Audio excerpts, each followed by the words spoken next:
Seperti misalnya ya, dia mengatakan dalam doanya, ya Allah mudahkanlah haji ini buat saya, ya berkahilah dan seterusnya, dan kalau saya berhasil selesai haji maka saya akan bersedekah sekian, gitu kan.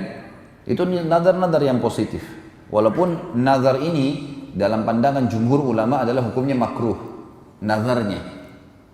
Karena kalau berhasil maka wajib untuk dijalankan, dosa kalau enggak. Lebih baik seseorang itu melakukan sesuatu, kalau berhasil dia langsung sedekah setelahnya, atau dia ya, berbuat kebaikan, berdoa atau sujud syukur kepada Allah sebagai tanda terima kasihnya kepada Allah yang Maha Pemurah.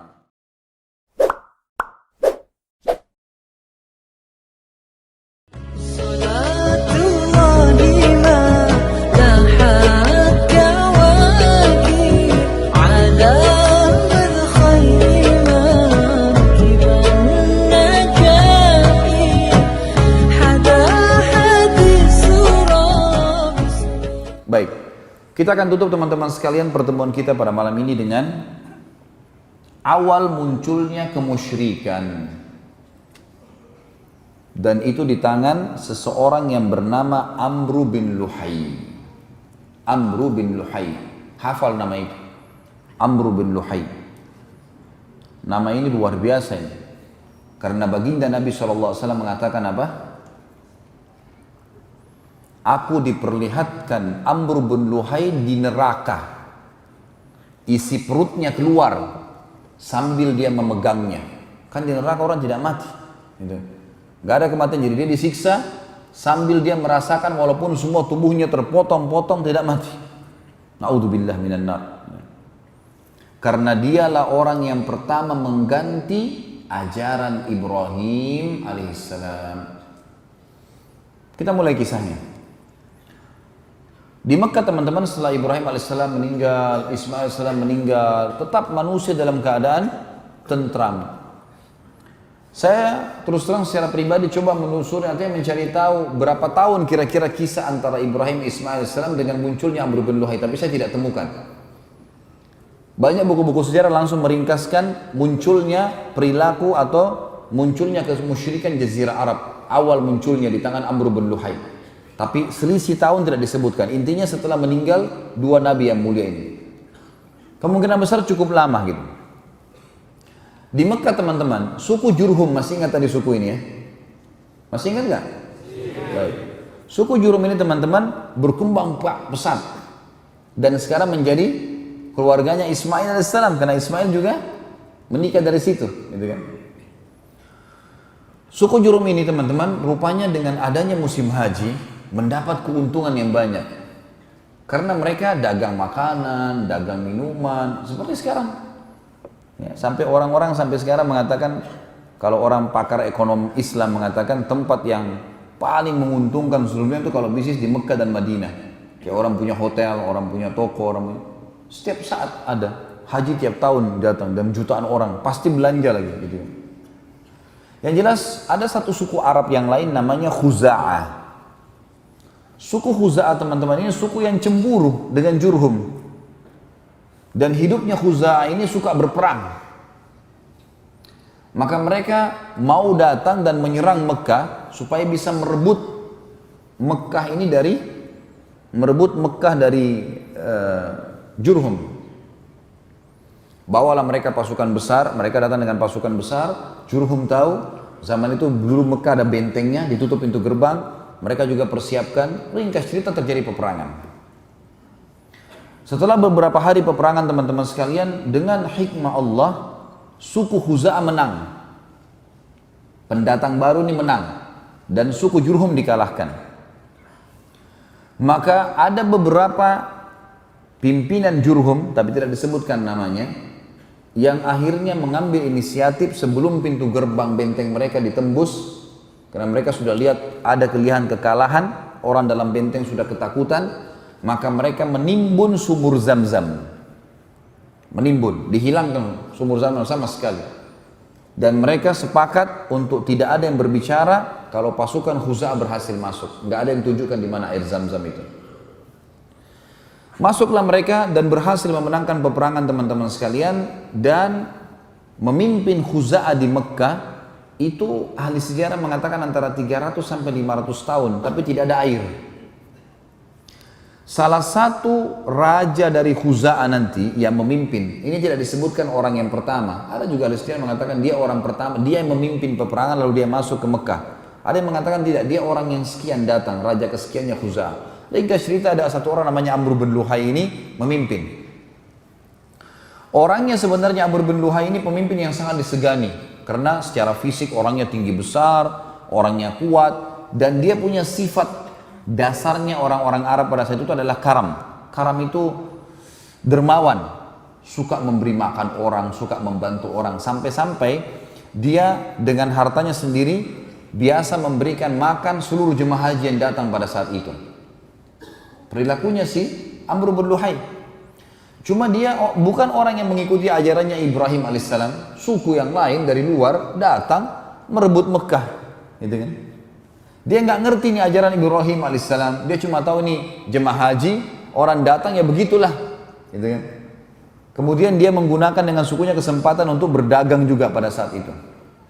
Amr bin Luhai ini teman-teman sekalian, pada saat dia memimpin dia mengeluarkan beberapa keputusan yang akhirnya mengubah ajaran Ibrahim alaihissalam. Yang pertama adalah dia memasukkan berhala ke Jazirah Arab. Ceritanya, suatu hari Amr bin Luhai ini pergi ke negeri Syam. Negeri Syam tadi saya bilang Lebanon, Syria, Yordania dan Palestina. 4 negara dulu namanya Syam. Dia pergi ke negeri Syam teman-teman sekalian. Kemudian dia melihat ada orang di sana namanya suku Amalik. Suku ini lagi nyembah-nyembah berhala. Lalu Amr berkata, apa yang kalian buat? Kata suku ini, patung ini mendekatkan kami kepada Allah. Dan kalau kami butuh apa-apa, kami minta kepada patung ini. Patung ini menurunkan hujan buat kami, menyembuhkan penyakit kami, memberikan keturunan buat kami, dan seterusnya. Amr bin Luhai tertarik dengan itu. Lalu dia bilang, kami di Mekah tidak punya air. Nggak ada air Zam-Zam kan, tidak ada air. Dan ini perkataan dia mengatakan kami di Mekah tidak ada air. Kemungkinan kata ahli sejarah lebih tepat dia adalah bukan raja pertama di Mekah, tapi sudah raja kesekian. Jadi sudah kakeknya dulu yang berebut Mekah. Jadi dia ini betul-betul blank, tidak tahu apa-apa. Dia kehilangan informasi tentang masalah air Zam-Zam itu. Maka dia bilang, saya akan beli beberapa patung, saya bawa ke Mekah. Siapa tahu patung ini nanti bisa mendatangkan air buat kami. Maka dia pun akhirnya membeli patung. Dan patung yang pertama dia masukkan ke Mekah namanya Hubal. Patung Hubal. Patung ini dibawa sama dia, kemudian patung tersebut diletakkan di pintu gerbang Mekah. Lalu dia memerintahkan seluruh masyarakat Mekah pada saat itu untuk meminta agar semuanya tiap hari datang minta kepada patung agar Mekah mendapatkan sumber air. Karena dia seorang raja yang disegani pada saat itu dan sudah cukup lama ajaran Ibrahim dan Ismail salam berlalu, maka orang-orang pun mengikutinya. Pada saat itu masyarakat Mekah masih mengenal Allah, tahu haji ini, rumah ini punyanya Allah. Tapi mereka secara rububiyah, secara menganggap Allah itu Rabb, pencipta, mereka yakin. Tapi mereka tidak melakukan ibadah, uluhiyahnya tidak ada. Mereka dalam arti kata ibadahnya ini masih dicampur baur dengan kemusyrikan. Maka yang terjadi teman-teman sekalian, semua orang Mekah pada saat itu mulai menyembah Hubal. Berjalan beberapa waktu, Amr bin Luhai mengeluarkan instruksi untuk setiap suku di Mekah harus buat patung sendiri. Kemudian meletakkan di depan sukunya. Jadi dulu Mekah itu kalau kita ibaratkan masjid ini Mekah, di pojok sebelah sana ada suku sendiri, ada bentengnya sendiri. Di sini juga ada, di sini juga ada, di sana juga ada, gitu-gitu. Maka dia perintahkan agar semuanya suku punya patung sendiri-sendiri. Pada saat itu tersebarlah banyak patung teman-teman sekalian. Di antaranya yang terkenal adalah suku Hubal, patung Hubal tadi disembah oleh seluruh masyarakat Mekah. Kemudian ada patung Wud. Patung Wud ini yang paling banyak disembah oleh suku Kalb. Kemudian ada Suwa' yang disembah oleh suku Hudzail. Ada Yaguth yang disembah oleh suku Tai. Kemudian ada masyarakat wilayah Jarash, Kemudian ada Ya'uq disembah oleh wilayah Hamazan. Kemudian Yathar disembah oleh penduduk negeri Yaman. Jadi awalnya di Mekah dulu nih, Hubal tadi kan, satu masyarakat Mekah. lalu seluruh suku disuruh buat patung. Nah pada saat musim haji kan orang seluruh dunia datang. Mereka lihat orang-orang Mekah sembah patung. Jemaah hajinya terpengaruh. Kenapa kalian buat ini? Oh ini menurunkan hujan buat kami, ini menyembuhkan kami, ini begini. Orang-orang Mekah yang sebarin dari Amr bin Luhai ini. Maka jemaah haji pada ambil ide pulang, gitu kan? Kemudian Amr bin Luhai keluarkan instruksi lagi untuk semua penduduk Mekah menjadikan buat patung ini adalah sumber pendapatan. Maka jadilah hampir satu Mekah ahli buat patung. Dijual kepada jemaah haji, mereka bawa pulang ke kampungnya masing-masing. Dan ini semua patung-patung yang saya sebutkan namanya tadi, yang oleh baginda Nabi SAW semua dihancurkan di pembebasan kota Mekah. Dimulai dari Hubal yang besar di depan pintu gerbang Mekah. Dan yang paling aneh sekali adalah patung yang disuruh sembah oleh Amr bin Luhai yang dia tidak tahu kisahnya. Namanya patung Isaf dan Nailah. Isaf teman-teman nama seorang laki-laki dari Yaman. Nailah nama seorang perempuan dari Yaman. Kisahnya dalam sebuah riwayat Bukhari disebutkan dua orang ini saling mencintai, suka sama satu sama yang lain. Kemudian mereka mau menikah. Tapi ternyata waktu si Isaf melamar Nailah, ayahnya Nailah nggak setuju. Apa yang mereka lakukan? Zaman dulu orang kalau mau ketemu janjiannya di musim haji. Dan perjalanan musim haji jauh. Kayak mungkin kita masih tahun berapa ya, tahun 30-an, tahun 40 Masehi di Indonesia mungkin orang masih naik kapal laut. Jauh, kadang-kadang orang kalau sudah pamit haji dianggap sudah mungkin tidak kembali. Perjalanan berapa, 1 bulan naik kapal, belum pulangnya, belum tinggal di sana. Ya. Zaman dulu begitulah kurang lebih lama lagi mereka menggunakan unta dan kuda. Ketemu di musim haji. Di musim haji, masyarakat banyak, tidak semua orang tahu. Keduanya pada saat sedang berada di depan Ka'bah dan orang-orang semua sudah istirahat malam hari, tiba-tiba berzina. Dan waktu keduanya berzina depan Ka'bah, Allah kutuk menjadi patung. Ini terjadi waktu suku Jurhum masih berkuasa, belum masuk Khuza'ah. Apa yang terjadi teman-teman? Suku Jurhum meletakkan Isaf di Gunung Safa dan meletakkan Nailah di Gunung Marwah agar jadi pelajaran. Setiap orang sa'i, nih lihat nih, buat dosa di depan Ka'bah, ini hasilnya. Jadi orang turun-temurun tahu itu gitu kan. Waktu Amr bin Luhai masuk, dia nggak ngerti nih, ini patung apa yang dikira memang orang Mekah sembah patung gitu. Lalu dia menyuruh patung Isaf dan Nailah dipindahkan dekat Ka'bah dan disuruh sembah. Jadi disuruh sembah apa? Manusia yang dikutuk oleh Allah karena berzina. Tapi itu terjadi di Mekah. Umar bin Khattab radhiyallahu anhu berkata, suatu hari aku pernah, ini menggambarkan tentang buruknya keadaan mereka di sana ya. Umar bin Khattab mengatakan, aku satu waktu pernah mau keluar dari Mekah, lalu kemudian aku lupa membawa batu dari Mekah. Jadi waktu itu ada instruksi dari Amr bin Luhai turun-temurun. Amr bin Luhai jauh dari zaman Nabi SAW, jauh sebelumnya, tapi turun-temurun. Sampai di zaman Nabi SAW masih dijalankan apa yang diinstruksikan itu, turun-temurun. Di antaranya orang Mekah kalau mau keluar, mereka harus bawa patung dari Mekah, baru bisa disembah. Dan kalau tidak punya patung harus bawa batu itu dipahat sama dia. Dan pahat ini apa saja, pokoknya batu kecil misalnya seperti sebesar ini misalnya. Ini aja dicoret sama dia, dibuatin mata, dibuatin hidung, ini Tuhannya disembah. Makanya dikatakan zaman jahiliyah, zaman kebodohan loh.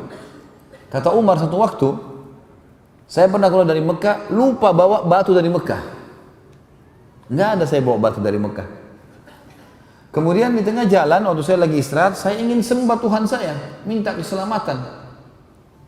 Maka saya cari batu, nggak ada batu dari Mekah, lupa bawa. Ada banyak batu di situ depan, tapi bukan dari Mekah.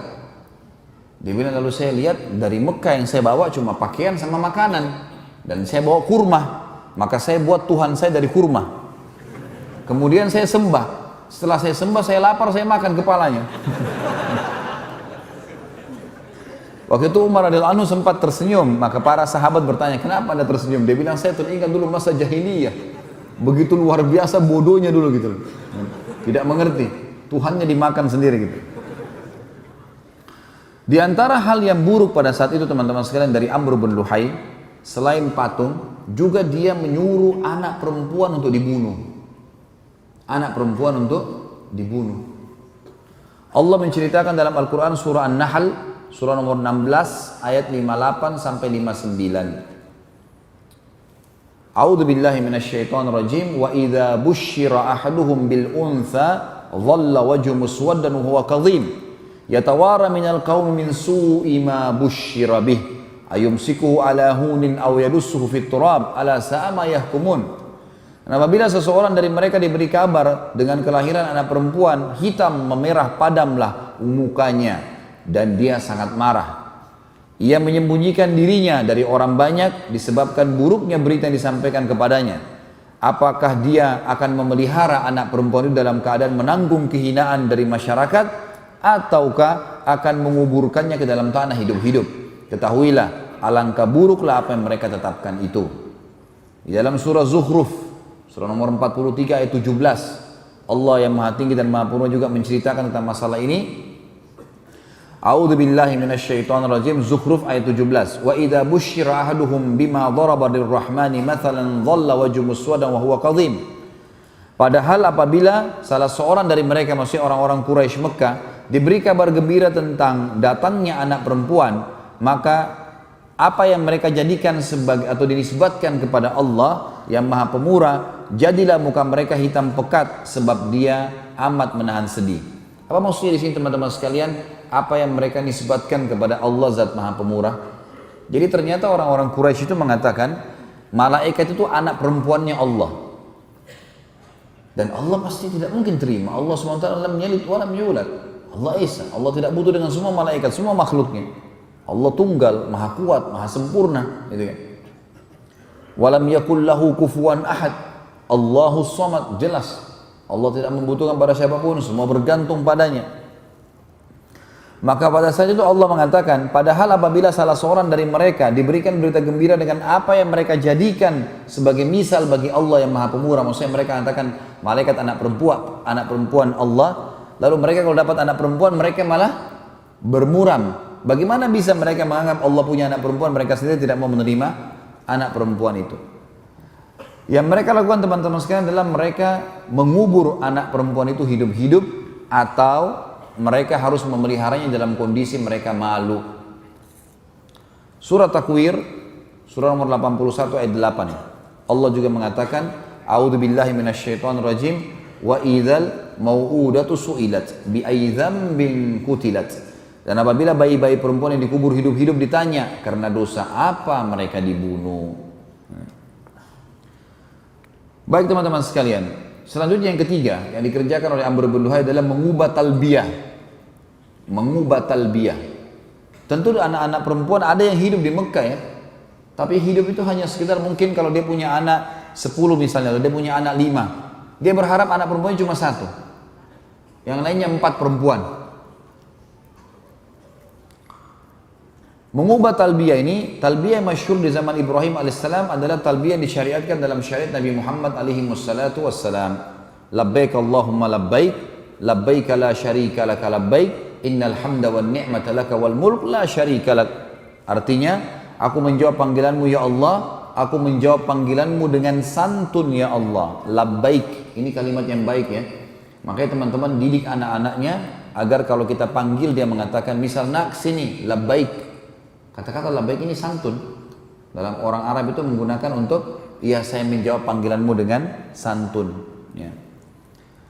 Saya menjawab panggilanmu ya Allah, karena kita di sini mengatakan labbaik Allahumma. Allahumma berarti Allah. Ya Allah, aku menjawab panggilanmu dengan santun. Aku menjawab panggilanmu dengan santun dan tidak ada sekutu bagimu. Sesungguhnya segala puji-pujian dan nikmat serta kerajaan hanya milikmu dan tidak ada sekutu bagimu. Sampai sini adalah talbiyah yang masyru'. Talbiyah yang dianjurkan. Amr bin Luhai datangkan kalimat terakhir ditambahkan illa syarikan huwa lak tamlikuhu wa ma malak. Kecuali sekutu yang kau miliki dan kau kuasai. Ini kalimat syirik.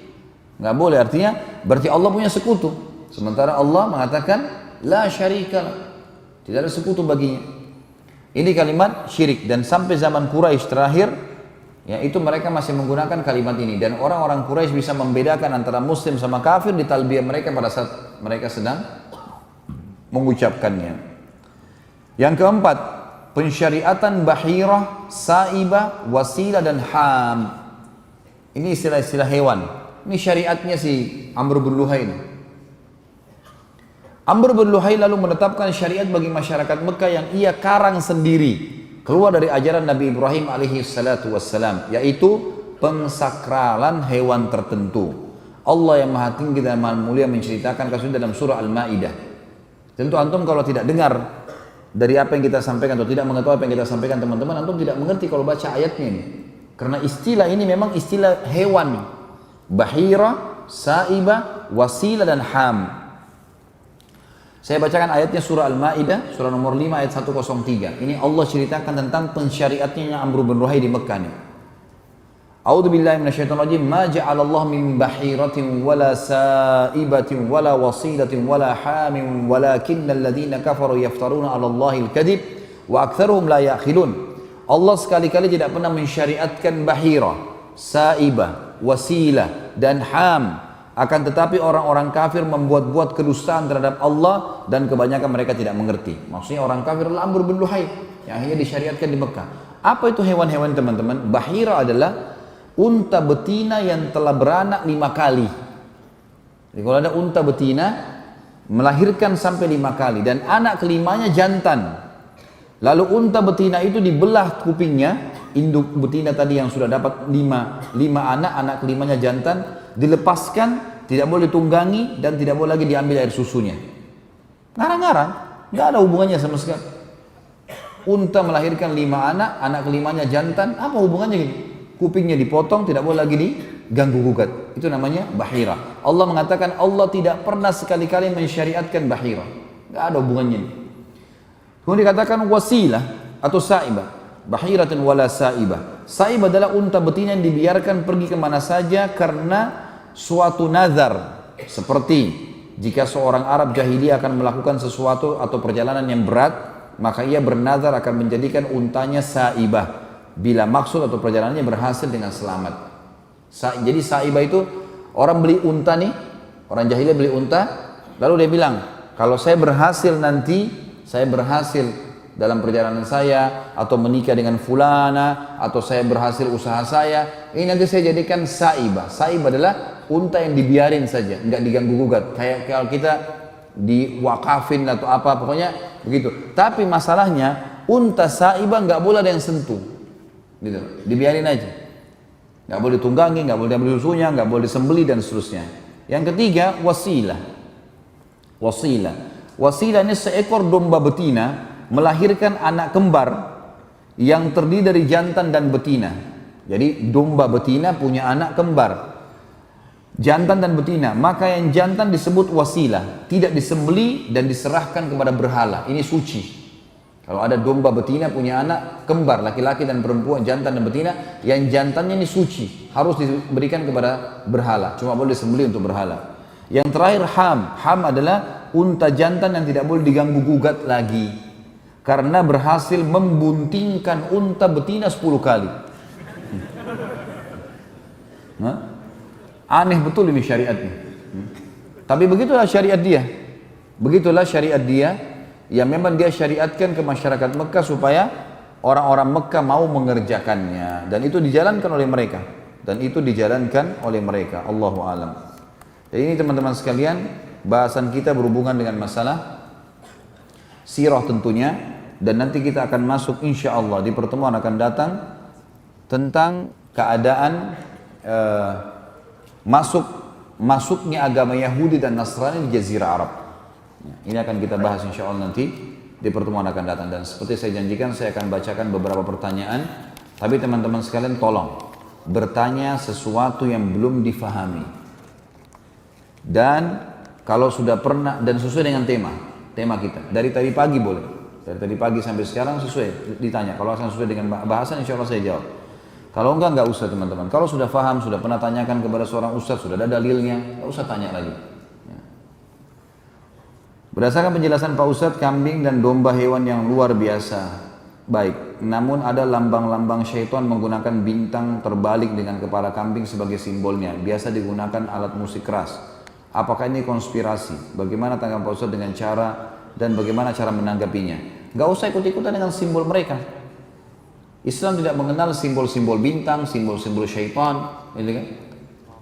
Dalam Islam kan tidak ada, tidak perlu antum mengenal, oh saya ini Sagittarius, saya Taurus, saya apa, enggak perlu semua. Enggak ada urusannya sama sekali. Sibuk baca tiap bulan ini saya dapat apa ramalan. Hah? Jodohnya lah, rezekinya lah, apalah, warna kesukaan, enggak boleh dalam Islam.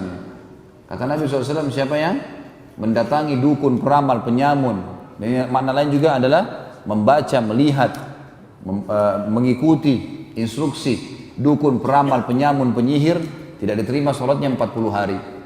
Ada orang beli majalah khusus untuk baca itu. Paling pertama cari itunya, ramalan-ramalan, ini semua tidak boleh. Siapa yang datang pada dukun, peramal, penyamun, penyihir, bertanya dan percaya, maka dia telah kafir kepada apa yang diturunkan kepada Muhammad sallallahu alaihi wasallam. Jadi kita tidak usah terpengaruh dengan simbol itu. Gak ada hubungannya sama kita kan simbol itu. Ya udah biar. Kambing tetap kita anggap hewan yang mulia dalam Islam, tapi untuk disembelih dan dipelihara. Kita tidak seperti sebagian orang yang menyembah. Saya pernah lihat cuplikan, subhanallah, ada orang sembah sapi. Iya, sapinya itu dielus-elus, kemudian dia lewat di bawah perutnya, dianggap itu menyembah, minta berkah. Alhamdulillah atas nikmat iman, luar biasa ini. Ada yang sembah tikus. Ya, ada cuplikan banyak di YouTube tuh, menyembah tikus. Tikus itu bahkan diurus, dirawat, dikasih susu segala macam. Mendingan anak yatim ya, mendingan makan sendiri. Allah musta'an. Apa ibrah mengenai Ibrahim disembelih, Ismail alaihissalam disembelih setelah dewasa bukan 10 tahun, dan juga mengetahui Ibrahim dan Ismail membangun Ka'bah berdua? Tentu saja itu kuasa Allah subhanahu wa ta'ala. Allah subhanahu wa ta'ala ingin menguji imannya Ibrahim dan Ismail alaihissalam dan berhasil. Sebagaimana Allah sudah punya dalam ayat. Sisi yang lain memang Allah mau syariatkan hukumnya. Kejadian seperti ini kan kejadian besar. Otomatis manusia karena tahu kejadian ini maka mereka tertarik untuk mengerjakan, gitu kan? Jadi hikmah dari ilahi, hikmah Allah subhanahu wa ta'ala. Kalau di sini dikatakan dan juga mengetahui Ibrahim dan Ismail membangun Ka'bah berdua, perintah Allah kepada mereka. Karena perintah Allah datangnya untuk mereka berdua. Sebagaimana tadi dalam ayat sudah saya bacakan, saya jelaskan dalilnya tadi. Apakah ada sunnah bapak yang mengunjungi anak dan bukan sebaliknya? Iya, sangat boleh. Tentu saja kalau anak yang mendatangi orang tuanya adalah bagus, bentuk bakti. Tapi bolehkah seorang ayah yang datang mengunjungi anaknya? Boleh sekali. Ibrahim AS melakukan itu, nggak ada masalah. Nabi SAW pernah mengunjungi rumahnya Zainab radhiyallahu anha, anaknya beliau. Abu Bakar berapa kali mengunjungi rumahnya Aisyah radhiyallahu anha.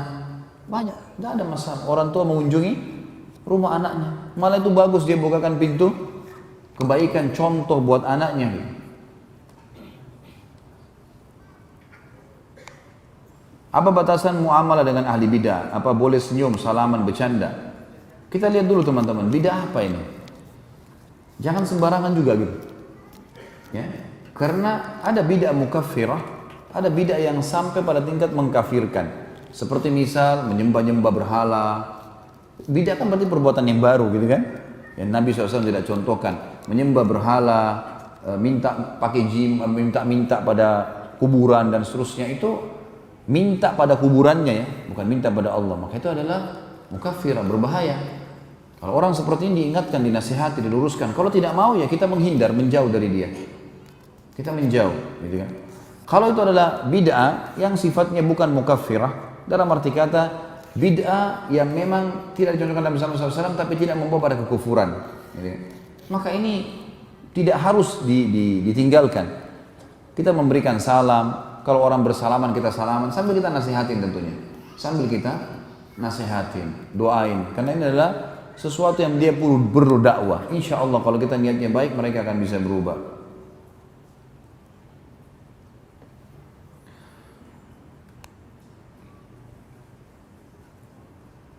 Ini apa hubungannya masalah pemerintahan ini? Nanti saya jawab insya Allah. Tanya kambing makan kambing gitu.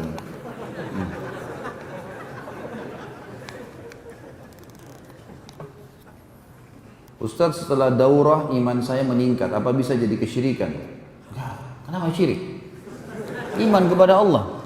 Malah itu bagus ya. Tujuannya memang itu. Gak ada hubungannya sama sekali. Ya. Dan justru tujuan majelis ilmu itu. Ya. Aneh-aneh saja.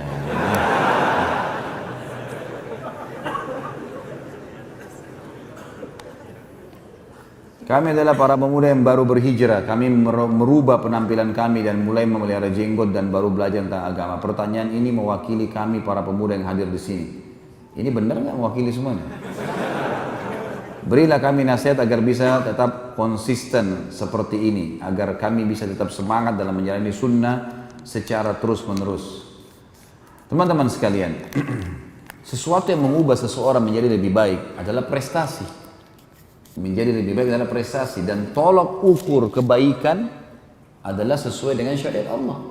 Kalau antum berubah menjadi baik dan berada di rel agama Allah, berarti itu sebuah prestasi. Yang bukan prestasi teman-teman kalau kita terus dalam keadaan buruk. Saya berikan beberapa kaidah. Yang pertama, teman-teman sekalian, selalulah mendekatkan diri dengan Allah, bertakwa kepada Allah tentunya, dengan mengerjakan ibadah sambil menikmatinya, kayak sholat, coba lebih tenang, konsentrasi, atur bacaannya, pilih surah-surah yang baik, dibaca dengan tartil, ruku berikan haknya, sujud. Pada saat antara azan dan iqamah berdoa kepada Allah, hadirkan hati, puji sang pencipta Allah. Wahai Zat yang telah mengizinkan aku mengangkat kedua telapak tanganku, Zat yang melihatku, Zat yang mengizinkan darah mengalir di urat-urat sarafku, Zat yang telah menempelkan kulit di tulangku, yang menempelkan kulit di dagingku dan otot-ototku, serta yang melekatkan otot-ototku pada tulangku, yang mengisi tulang-tulangku dengan sumsum, yang mengizinkan aku mengucapkan kalimat-kalimat yang mulia ini. Aku memujimu sebagaimana kau layak dipuji sang penciptaku. Aku memujimu, aku membacakan salawat pada Nabi Muhammad SAW. Lalu kemudian kita masuk, ya Allah, sembuhkan penyakitku, mudahkan urusanku, istiqomahkan, dan seterusnya.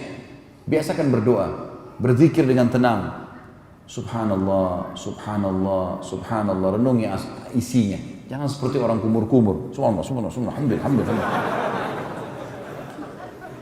Ibadah, istiqamah, artinya bertakwa kepada Allah dengan memperbaiki ibadah. Yang kedua, jangan pernah tinggalkan majelis ilmu. Ilmu teman-teman, yang membuat, sekarang saya tanya, jujur jawab apa adanya, bukan karena saya, siapapun yang hadir teman-teman. Kalau seseorang dai datang menyampaikan sesuai dengan Al-Quran dan Sunnah, demi Allah iman antum bertambah. Gak mungkin tidak. Sama gak imannya sebelum hadir dengan sudah hadir? Hah? Beda, pasti beda. Karena yang kita dapatkan memang wahyu, dan targetnya memang mengubah, menambah keimanan. Maka majelis ilmu harus teman-teman, tidak bisa tidak. Gak boleh ada hari tanpa ilmu ini. Yang ketiga, atur sebuah kaidah penting. Dalam jiwa kita ada hal yang berpengaruh, perasaan dan akal. Perasaan dan akal. Jadikan perasaan antum tunduk dengan akal. Jadi gini, misal perasaan antum ingin sekali makan bakso tapi di Jawa Timur. Perasaannya begitu. Hadirkan perasaan itu dengan akal. Fikir. Nanti akal itu fungsinya teman-teman. Kalau kita hadirkan sesuatu dengan akal, kita coba fikirkan. Akal itu akan memberikan banyak opsi. Tapi jauh. Biayanya, waktunya. Udahlah, makan bakso di sini aja di Balikpapan. Akal akan biar begitu. Lalu akal dikontrol oleh syariat. Jadi perasaan ditundukkan dengan akal, dikontrol dengan akal. Setiap ada perasaan apapun, kontrol dengan akal. Nanti akal majukan ke syariat. Seseorang anaknya meninggal, perasaannya sedih.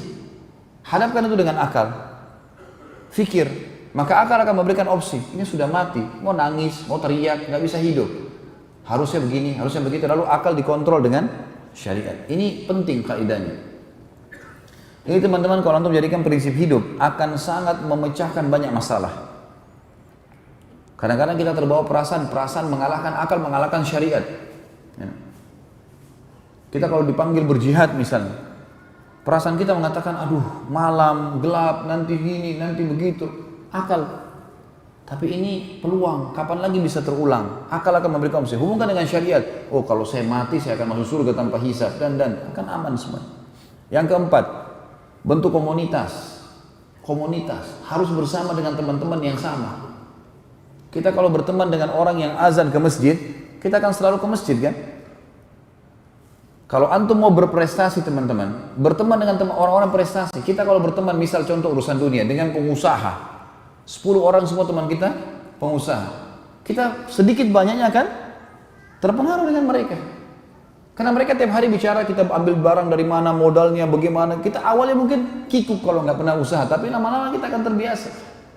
Kalau antum berteman dengan pengangguran, jadi kita jadi pengangguran juga karena tiap hari mereka berlihai-lihai, malas-malas, orang mau kerja, untuk apa kerja, sini aja ngopi. Duduk sini main catur. Apa manfaatnya main catur? Oh, jadi ahli perang. Memangnya kuda di medan perang bisa jalan L?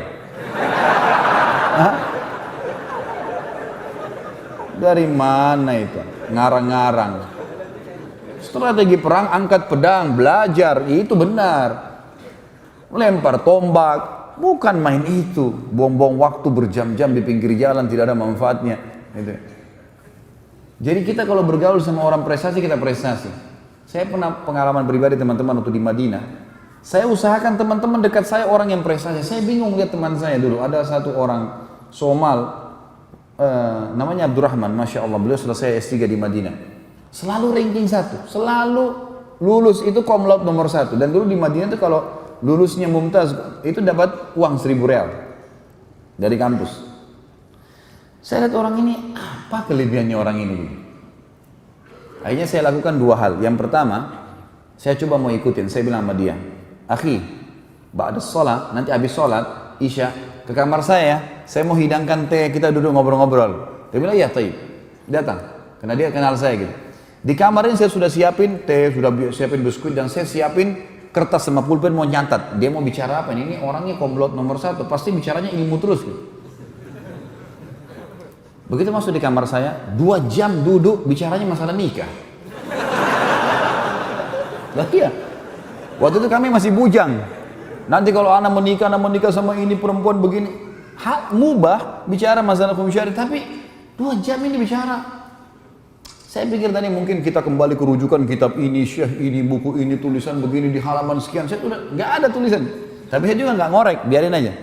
Besok saya undang lagi yang kedua kali, sama lagi. Ini berarti orang ini biasa. Saya ubah sekarang, saya coba ke kamarnya, disambut sama dia, ahlan gini, cerita masalah negaranya. Nggak ada bicara masalah. Ini kita 14 mata pelajaran, semuanya nilainya dia 190, 199, 90. Nilainya luar biasa. Apa sih prestasinya orang ini? Saya lakukan yang kedua di kampus, di kelas. Dia jalan, saya jalan sama-sama. Begitu masuk kelas, sebutlah satu kelas sama saya. Saya dapat rahasianya di situ ternyata teman-teman sekalian. Jadi ini kita lihat orang yang berhasil, ikutin, coba lihat hasilnya luar biasa. Saya lihat di kelas, dia kalau masuk dosen, 5 dosen satu hari, dia duduk, dia ambil meja itu, dia duduk di depan sekali. Kalau dosen sudah datang, lalu kemudian dia konsentrasi. Banyak teman-teman nggak perhatikan, karena saya memang kejarnya mau target dia, saya duduk di belakangnya. Saya lihat orang ini buat apa? Diambil pulpen sama kertas, dosen ngomong. Masuk materi usul fikih misalnya, dijelaskan tentang perkataan Imam Malik, ya, perkataan ahli Madinah bisa jadi hujjah dan seterusnya, ditulis sama dia. Setiap syekhnya sudah jelaskan sesuatu, dia bilang, sebentar syekh, yang anda jelaskan tadi itu seperti inikah maksudnya? Ini yang saya fahamin. Tak diterangin sama dia. Setelah itu dia bilang, benar nggak syekh? Syekhnya bilang benar, sudah begitu yang saya maksudkan. Tapi dia pakai terangkan dengan caranya dia. Baik, kalau saya jawab ujian begitu bisa nggak? Bisa. Oke, baik, jalan. Jadi dia ini di kelas teman-teman seperti dia sama dosen saja. Yang lain ini tidak dipedulikan sama dia. Dia belajar, tanya terus. Di belakang ada yang tidur, di sana ada yang tidur. Dan subhanallah, karena dia buat itu, jadi dia tulis di bukunya seperti apa yang dia fahamin dan dosen sudah ACC kan. Itu subhanallah, hari ujian, buku tulisnya difotokopi sama orang-orang. Semua mahasiswa banyak yang fotokopi dibaca bukunya. Saya jadi berpikir, berapa banyak pahalanya ini orang ini. Karena bukunya ditulis kan tebal, banyak tulisan dan 14 mata pelajaran hampir semua ditulis. Kemudian saya lihat, oh ini pahalanya besar sekali, sampai bukunya itu ditaruh di tempat fotokopian, orang tinggal tanya, buku tulisnya Abdurrahman. Nah, orang fotokopian sudah tahu. Nah, iya. Saya coba buat sama, saya coba ikutin. Saya coba ikutin orang ini. Begitu masuk kelas, dia di sana, saya di sini. Dia bertanya, saya bertanya.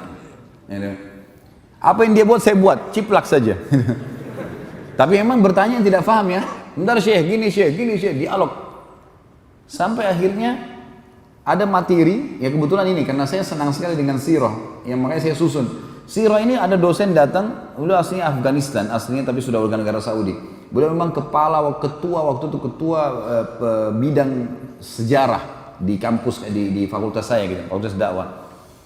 Beliau bilang tulis semuanya, tulis. Jadi saya tulis. Apa yang saya tulis? Awalnya teman-teman sekalian saya kegugupan juga nulis. Jadi kadang-kadang masih berantakan. Sampai mungkin 3 bulan lah saya adaptasi. 3 bulan itu, alhamdulillah setelah 3 bulan saya bisa nulis ayatnya pakai tinta warna merah, tulisan umumnya pakai warna hitam. Gitu kan. Sudah rapi, sampai waktu dosen itu mau ujian, dia bilang, karena dia datang cuma ngobrol aja masalah sejarah, dia bilang sama teman-teman di kelas, kampus, siapa yang nulis materi saya selama 1 periode ini? Semua angkat tangan, saya juga termasuk teman-teman angkat tangan, kemudian dibawa sama dia di rumahnya, lalu dia kembali. Lalu dia bilang, subhanallah kalimatnya dia bilang, yang bisa saya referensikan ini, punyanya Basalamah nih, buku tulis. Padahal itu waktu itu ada bukunya si Abdurrahman. Gitu kan. Direferensikan untuk fotokopi untuk dibaca gitu.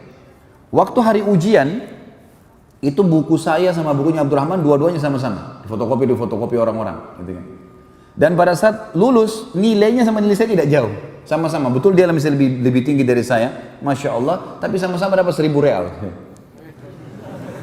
Sama-sama lulus dengan mumtaz gitu kan. Oh ternyata caranya cuma dekatin orang prestasi. Kita dekatin pengangguran jadi pengangguran. Gitu kan. Saya di Jakarta berteman sama, saya kalau ketemu orang ini prestasi nggak dia? Gitu. Saya ngobrol sama dia, ada manfaatnya nggak?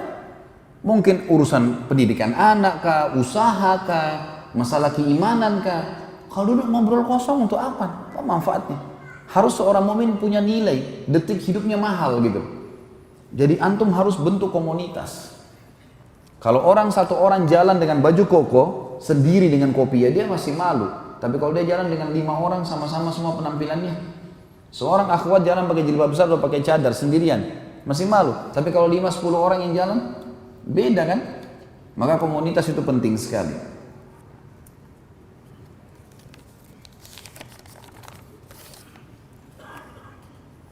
Bila dulu Rasulullah SAW melakukan hijrah perpindahan tempat dari Mekah ke Madinah dengan konsep membentuk lingkungan Islam hanya harus melakukan ekspansi dakwah. Apa kita sekarang meniru apa yang dicontohkan Rasulullah SAW, mau bimbingan aplikatifnya di zaman kita sekarang. Karena banyak fitnah akhir zaman dan media merusak pemikiran umat Islam. Sebenarnya kita belum bicara tentang Rasulullah SAW ya. Ini nanti akan ada nanti. Kita akan bicara panjang lebar tentang hijrah Nabi SAW, hikmah-hikmahnya, banyak pelajaran yang kita bisa ambil. Saya kasih garis besarnya. Tentu saja hijrah itu bisa makna umumnya, makna yang memang difokuskan adalah pindah dari wilayah kafir ke wilayah Islam. Itu hijrah. Nabi SAW hijrah dari Mekah ke Madinah karena Mekah tidak bisa berkembang dakwah. Saya sempat singgung tadi pagi dan sekarang saya ingatkan kembali, 13 tahun dakwah Nabi SAW di Mekah, teman-teman sekalian, itu yang beriman kepada Nabi cuma 153 orang. 83 orang itu hidup di negeri Habasyah, 70-nya itu hidupnya di Mekah bersama Nabi SAW. Jadi 69, 70 sama Nabi SAW. Bayangkan sedikitnya orang beriman dan susahnya pada saat itu. Apalagi pada saat kita pelajari meninggalnya Abu Talib dan Khadijah radhiyallahu anha. Pada saat meninggal 2 orang ini, makin banyak siksaan yang datang kepada Nabi SAW. Maka terdesak dan Allah Subhanahu Wa Taala memerintahkan untuk hijrah. Itu keadaan. Sekarang kalau antum mau mengatakan keadaan Indonesia, mau hijrah kemana dan apa sebabnya mau hijrah dulu? Kita lihat keadaannya. Kalau antum hidup di satu kota, desa, di sana Islam tertindas, tidak bisa beribadah, ya hijrahlah ke kota yang lain yang bisa kita ibadah. Ada masjid di Takmir. Tapi kalau dari Jakarta ke Surabaya, ke Balikpapan, tidak ada sesuatu yang mendesak untuk itu. Tapi kalau antum mau kerja, perbaiki keadaan, tidak ada masalah. Walau hijrah dari satu tempat yang baik beribadah ke tempat yang lebih baik ibadah atau sama, nggak ada masalah. Tapi kalau hijrah dari tempat yang ibadahnya bagus ke tempat yang tidak bisa ibadah, tidak boleh. Masuk dalam hal yang dilarang. Seperti seseorang banyak yang mengundi nasib dari Indonesia ke negara-negara kafir. Ini kata Nabi SAW, Ana bari'un mimman asya baina adhuril musyrikin. Saya berlepas diri dari orang-orang yang sengaja hidup di tengah-tengah komunitas orang-orang musyrik. Gitu kan? Itu tidak dibolehkan. Kecuali antum duta, lahir di sana, menuntut ilmu penting, ya, untuk mendapatkan ilmu di negara Islam susah gitu kan, pulang untuk mengabdi agama dan negara. Tapi kalau orang teman-teman banyak yang meninggalkan Indonesia untuk mencari pekerjaan dan di sana itu tidak bisa ibadah, tidak bisa ibadah. Salah satu negara saya nggak usah sebutin, saya pernah datangin, kemudian saya dakwahin orang-orang kita di sana. Keluhan-keluhan mereka, Ustaz, kami kerja di sini, gajinya memang tinggi, tapi nggak bisa sholat Jumat. Bagaimana bisa dinilai satu sholat Jumat teman-teman lebih mahal daripada seluruh umur kita? Bagaimana antum bisa gantikan dengan $1.000 atau $2.000 itu? Ini nggak mungkin. Ada pertanyaan lain juga, bagaimana Ustaz kami kalau sholat tidak diizinkan di perusahaan, karena ini perusahaan non muslim, dianggap sholat itu buang-buang waktu. Terus saya tanya, akhi, kalau antum lagi di ruangan, terus mau ke kamar mandi, WC atau kamar mandi, ya mau buang air besar, buang air kecil, azakumullah. Semoga Allah muliakan anda semua, karena kita kalau sebut WC ini kita sebutin itu ya. Maka yang terjadi adalah, saya tanya, apakah bisa izin? Dia bilang bisa. Dibatasi waktu kalau ke WC? Enggak. Baik. Berarti tidak usah bilang mau sholat. Angkat tangan, dia tahunya mau kamar mandi, memang kamar mandi. Uduk, kemudian sholat semampunya, tapi jangan di kamar mandi, tapi di luar. Di lorong perusahaan. Itu solusi terdekat. Karena antum sudah terlanjur salah. Ngapain siksa diri ke situ? Alhamdulillah di Indonesia, Masya Allah masjidnya banyak, mic-nya berantem. Semua kita bisa dengar, azan sana, azan sini, azan sana, enak sekali. Jumat di Indonesia, 12.10 azan, kita jam 12 pergi masih bisa dapat saf pertama. Banyak. Di beberapa negara kafir saya pernah pergi, subhanallah, sholat Jumatnya ditunda. Ditunda, saya pernah ke satu negara, nggak boleh, tunda. Karena orang muslimnya lagi pada kerja, istirahatnya nanti 1:30 siang. Jumat tadi jam 12 lewat. Kenapa Pak ditunda? Ya karena orang-orang di sini, orang Islam istirahatnya jam begitu, jadi kita tunda Jumatnya. Cuma ditunda gara-gara urusan dunia. Untuk apa? Ada orang karena gengsi kerja di negara muslim, kemudian apa? Dia kerja sana, oh namanya harum Indonesia, tapi ternyata kerja di sana, kerja di restoran, kemudian apa kerjanya? Ya, masak babi. Baru tanya hukum kepada saya, Ustadz gimana hukumnya masak babi? Saya tanya kembali, kira-kira anda mau saya jawab apa?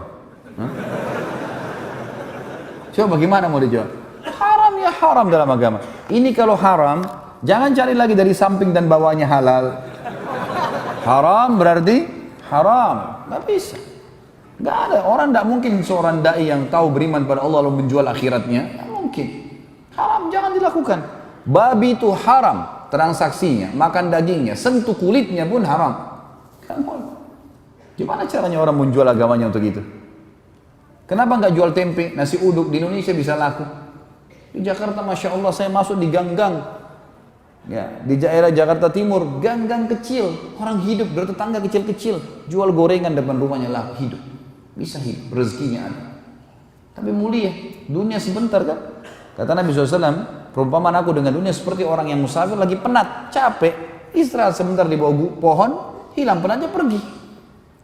Kata para ulama salaf, seorang mukmin harus menjadikan dunia ini seperti a'azzakumullah, semoga Allah muliakan anda semua, WC. Dia selesaikan hajatnya lalu dia akan pergi. Jangan jadikan sebagai target. Kita boleh nikmatin, mobil bagus, rumah bagus, makanan enak iya, tapi bukan target. Karena tidak ada yang dibawa semuanya. Baju bermerek, tas bermerek, mobil mewah, nggak ada yang dibawa ke liang lahat. Semua ditinggal, gitu kan? Yang kita bawa amal kita. Orang mukmin tahu masalah itu dan ini merupakan ketenangan jiwa. Kalau kita tanamkan dalam hati kita, ini ketenangan jiwa. Jadi tidak ada, lihat hijrahnya apa dulu nih, gitu kan? Sesuaikan dengan keadaan dan hukum syar'i yang semestinya.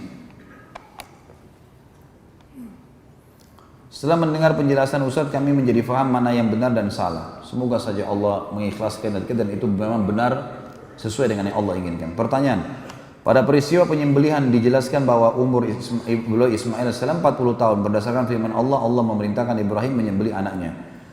Perbedaan antara umur Ismail AS dengan Ishak AS 10 tahun. jika demikian maka anak Nabi Ibrahim AS dua orang. Mengapa yang disembelih Ismail AS? Kenapa bukan Ishak AS? Perintah Allah.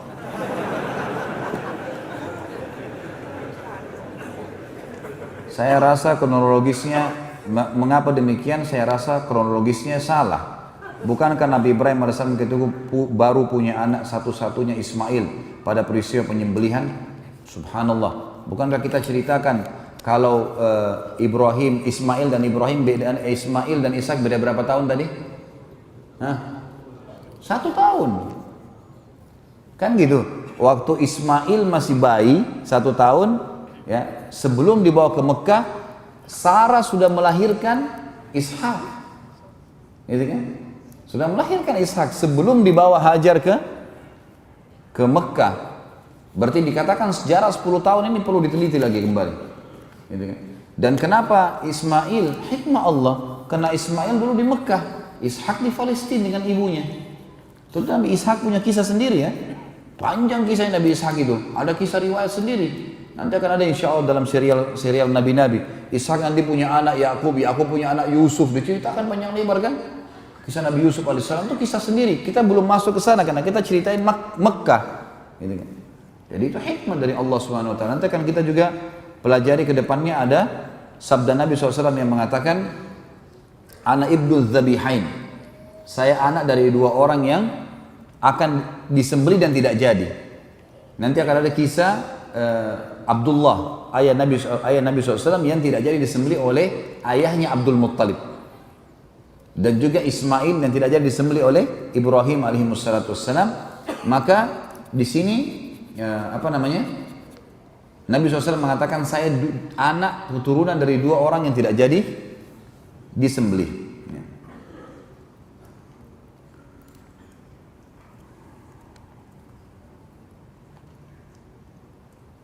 Saya mau tanya, saya pernah mendengar, ini sebenarnya di luar tema ya.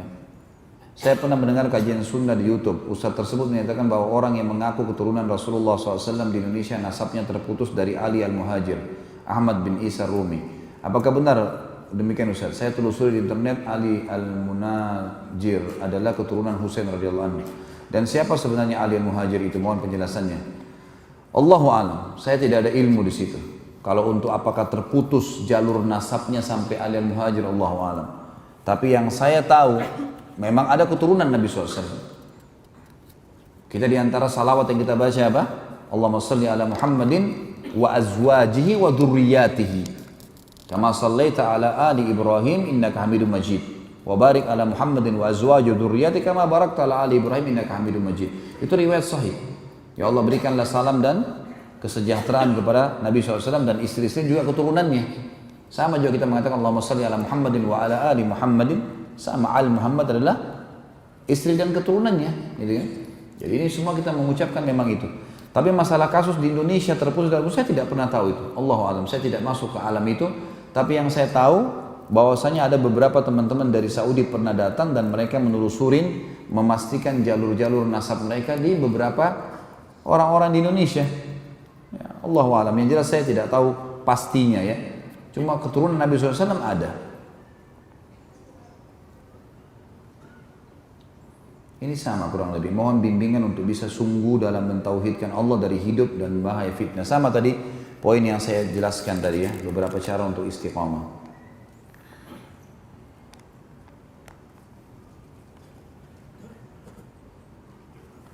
Baik, sesuai dengan tema dulu ikhwan ya.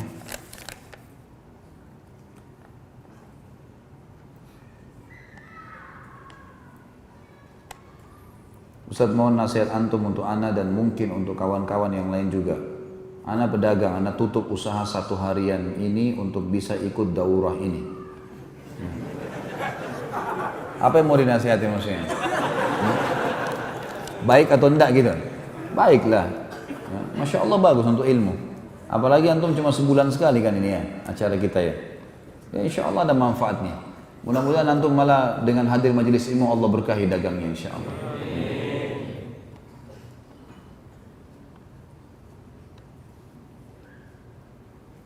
Ini juga masalah keluarga. Tidak usah bawa masalah cerai, masalah nikah.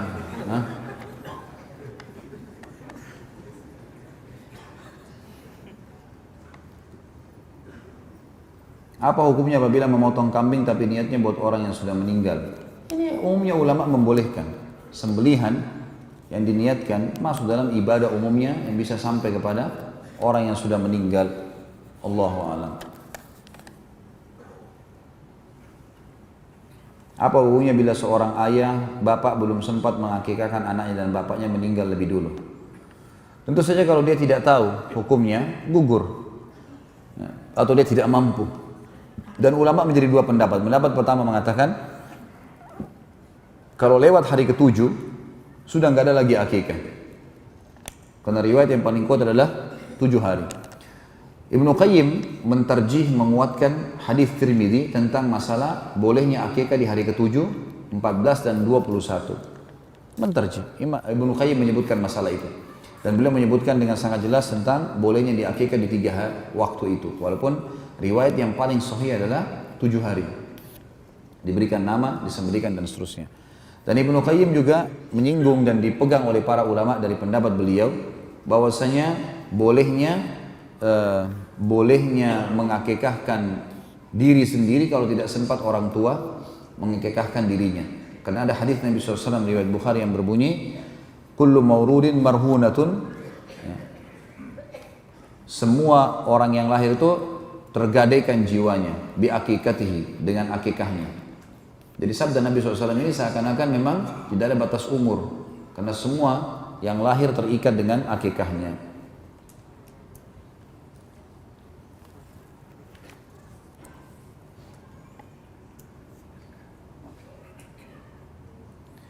Dulu waktu kecil hampir selalu dengar nama Siti, seperti Siti Fatimah, Siti Aisyah, Siti Khadijah, Siti Hajar, Siti Sarah. Sedangkan setelah mendengar beberapa kajian Ustadz sangat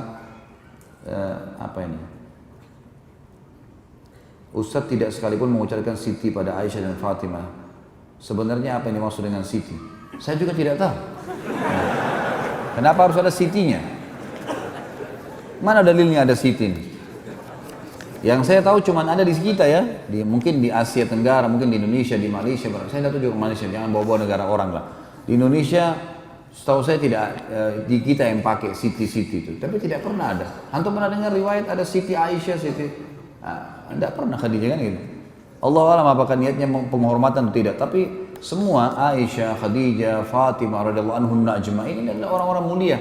Sunnahnya kita mengucapkan radhiyallahu anhum kalau laki-laki dan anhunna kalau perempuan. Mengapa Hajar Aswad diturunkan? Apa fungsinya bagi umat Islam? Apakah ada riwayatnya? Jangan masuk kepada hak kausalitasnya Allah. Kenapa Allah turunkan Hajar Aswad? Kenapa Ka'bah tempatnya di Mekah? Kenapa harus rumah? Kan banyak kan? Kalau mau ditelusuri banyak itu.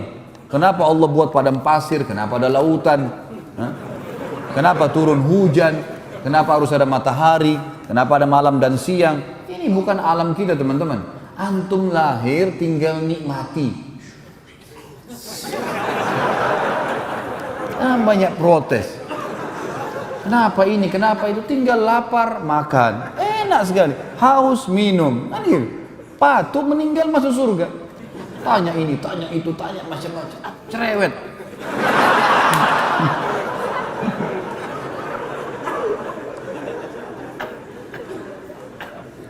Baik, mungkin ini saya teman-teman sekalian.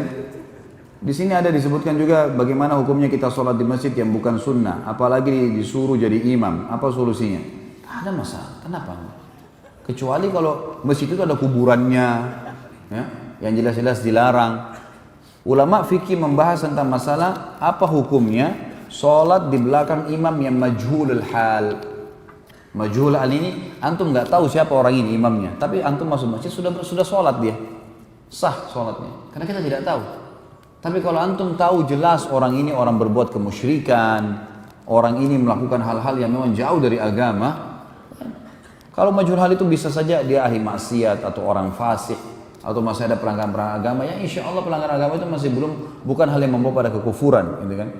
Kalau antum dapat sebuah tempat yang alhamdulillah antum bisa lebih tenang, masjidnya susun dengan sunnah, alhamdulillah. Apalagi kalau antum disuruh jadi imam itu positif, tunjukkan imam. Lakukan seluruh sunnah Nabi SAW dengan suara yang bagus, dengan sholat yang benar. Zikir habis sholat pun itu bukan menghilangkan suara ya. Zikir habis sholat itu boleh mengeraskan suara, tapi secara individual, gitu kan?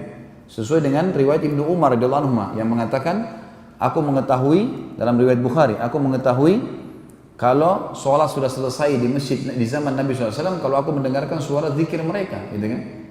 Kata Syekh Utsaimin rahimahullah, kita harus meluruskan pemahaman sebagian ikhwah atau sebagian talabul ilm yang mereka menganggap habis sholat tidak ada suara sama sekali. Dan mereka harus kembali kepada riwayat Ibnu Umar. Jadi kita harus kembali, tapi memang tidak dilakukan secara rame-rame. Imamnya baca sendiri, mungkin dia mau baca ayat kursi, sana mau baca al-ikhlas, sana mau baca subhanallah. Berikan kebebasan orang untuk melakukannya. Allahu a'lam. Mungkin seperti itu teman-teman sekalian. Insyaallah masih ada pertemuan sekali lagi besok subuh. Semoga saja apa yang kita bahas pada hari ini bermanfaat buat kita semua dan dijadikan sebagai tambahan amal kita pada hari kiamat. Semoga semua amal yang pernah kita kerjakan diterima oleh Sang Pencipta Allah. Semua dosa-dosa yang pernah kita kerjakan diganti dengan kemahamurahannya menjadi pahala, dan semoga saja sisa umur kita diisi keberkahan, panjangan umur, berkah di harta, di keluarga, di ilmu, dan puncaknya nikmat Allah pada kita. Insya Allah kita dimasukkan ke surga Firdaus tanpa hisab. Dan selalu kita doakan saudara kita di Palestina, di Syria, di Yaman, di Irak, di Myanmar, di Ahsa, dimanapun mereka berada yang sedang tertindas. Semoga Allah ikhlaskan niat mereka, terima para syuhada mereka, muliakan Islam di tangan mereka, dan juga semoga Allah partisipasikan kita bersama mereka di pahala, baik dengan doa, dengan harta, juga dengan jiwa kita. Dan semoga Allah dengan kemahamurahnya menyatukan kita semua di surga Firdaus tanpa hisab, semana ia satukan kita di majlis ilmu yang mulia ini. Kalau ada benar dari Allah, kalau ada salah dari saya mohon dimaafkan. Subhanakallahumma wa bihamdika, asyhadu an la ilaha illallah, astaghfirullah wa atubu ilaik. Wassalamualaikum warahmatullahi wabarakatuh.